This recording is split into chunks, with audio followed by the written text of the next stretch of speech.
Ito na po yung mga natanggal po natin sa Hyundai Santa Fe na cylinder head. Dalawa po itong cylinder head na to. Aalamin po natin dito kung bakit bumubula yung tubig niya sa radiator. Dito mga boss, isa sa dahilan kung bakit bumubula ang ating yung kulan sa ating radiator dahil po dito sa cylinder head gasket pag singaw na. Kadalasan po pag sumisingaw yung cylinder head gasket, minsan ang ating cylinder head nabibingkong. Kaya pag nabibingkong po ito, yun po, mag-overheat na po siya at bumubulwak po yung tubig at mag-overheat siya. So ang gagawin po natin dito, i-replace po natin itong cylinder head, dalawa po ito, at ang kanyang engine block i-replace po natin. Dito, doon sa kabilang engine block, halata po na singaw yung cylinder head gasket.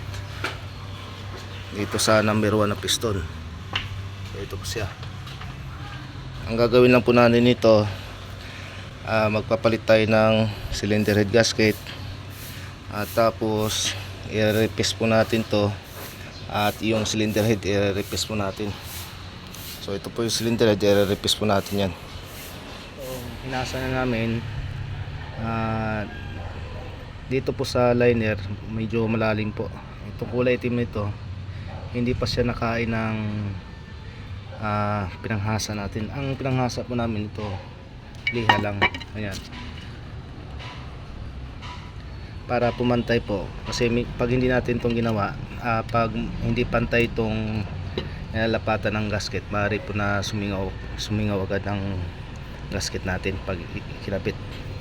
So kailangan po natin na siguraduhin na mapantay po itong engine block na to para tumagal po ang ating cylinder head gasket.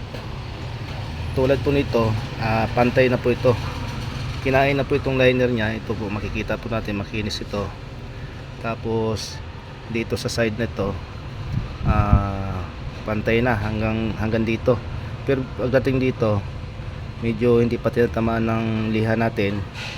Tapos dito naman sa gitna, dito po medyo malalim yung liner niya. Kailangan po natin na pantayin talaga maigi para hindi po sumingaw yung cylinder head gasket.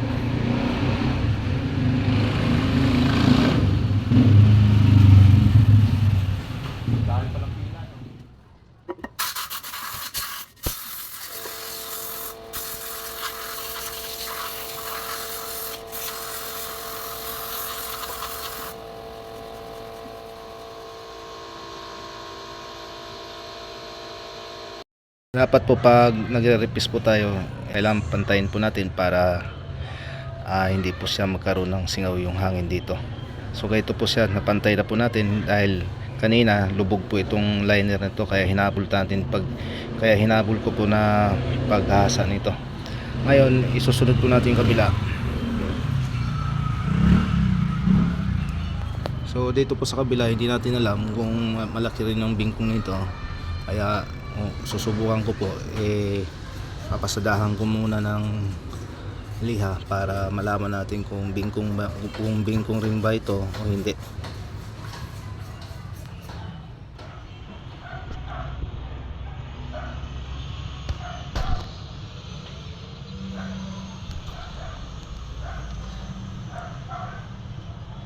So ito po sa kabilang side, nakalubog na po yung liner niya, medyo mababa. Dito kasi yung sunog na sunog yung gasket banda rito. Nung niliha po namin at nirepaste, itong liner po nakabaon, yung nilalapatan ng cylinder head gasket. Kailangan natin pumantay itong maigi.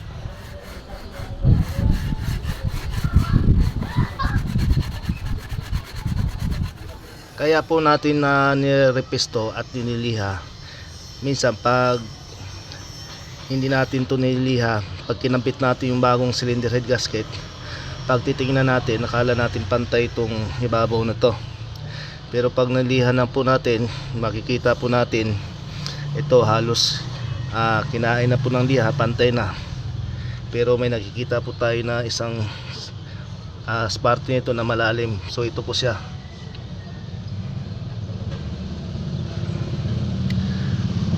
Dito po maaari po na pag kinabitan natin ulit ng bagong gasket, maaari po sisingaw ulit dito yung hangin papunta rito sa linya ng tubig. Dahil itong itim na yan, singaw po yan. Kung malalim siya. Kasi ito na lang po ang hindi kinain ng liha natin pag re-repis. Kailangan po natin mapantay ito para pag nilapatan po ng gasket, pantay na pantay po talaga siya. So ito na po, wala na po tayong nakitang itim dito sa parte nito. Ibig sabihin po nito, pantay na po itong ginawa natin pagliliha. Ang isusunod po natin mamaya yung cylinder head naman po, re-repis din natin para makasigurado po tayo na baka bingkong kasi yung cylinder head, kaya nagkakaroon din singaw. Kaya i-repis po natin yung dalawang cylinder head nito.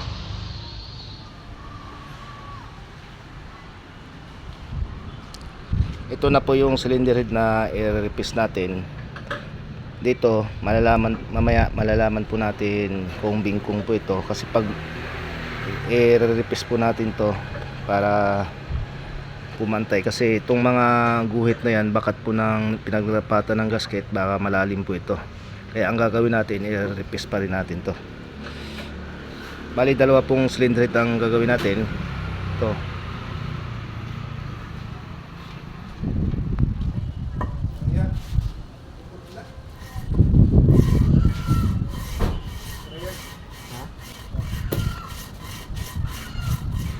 So ito na po, nakikita na po natin yung tama ng liha natin. Dulo sa dulo po ang kinain ng liha. So dito po siya. Pero yung gitna na hindi pa po kinain ng liha, ibig sabihin medyo nakalubog pa ito. Mamaya lihain ko pa ng todo kung hanggang saan po ang lubog po nito sa gitna ng cylinder head.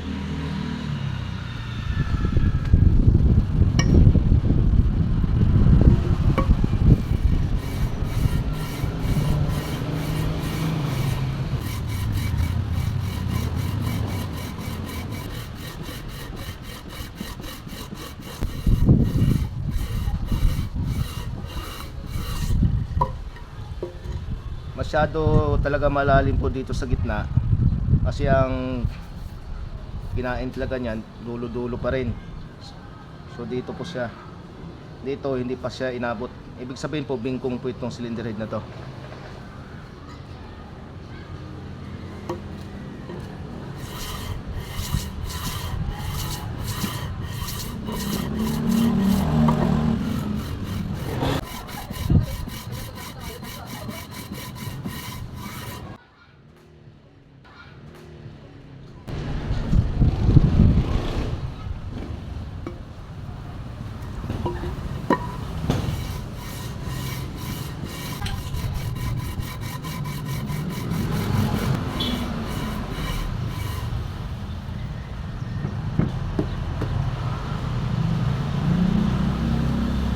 Medyo malapit na po tayo, dahil itong side po na to, saka dito kinain na siya.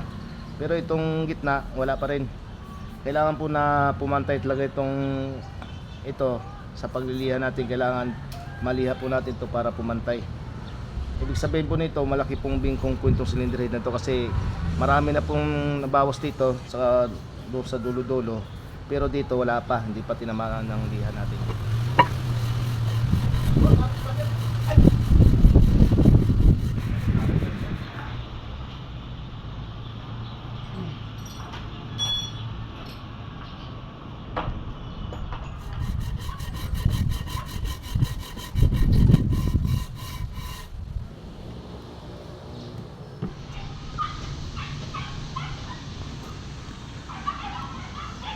Dito masyado na po, malaki na po nakain natin dito sa bawat dulo, saka sa side po na bawat side.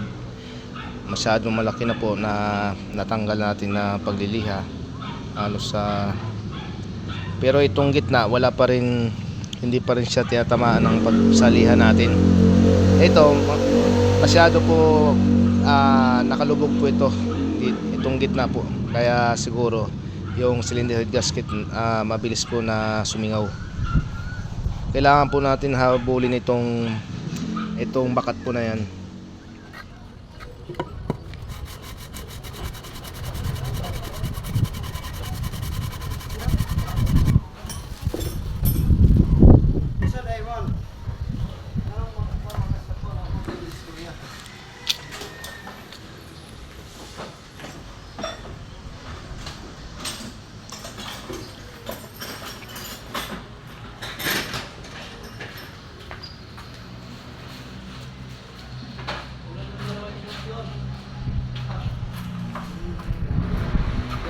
Pantay na po ang ginawa natin ngayon.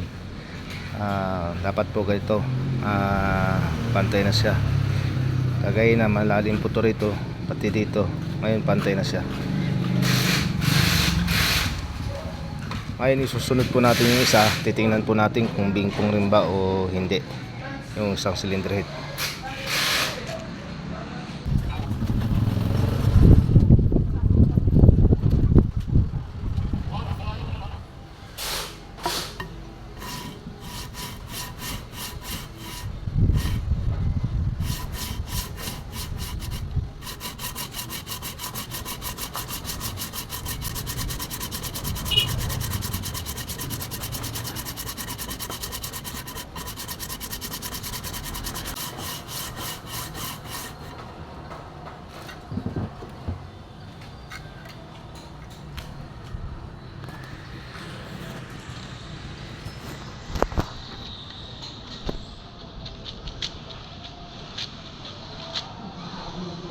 So itong pangalawang ginawa po natin, nagiging tama din po dito sa dulo. So dulo po siya, saka dito. Kaya malaking bingkong po ito.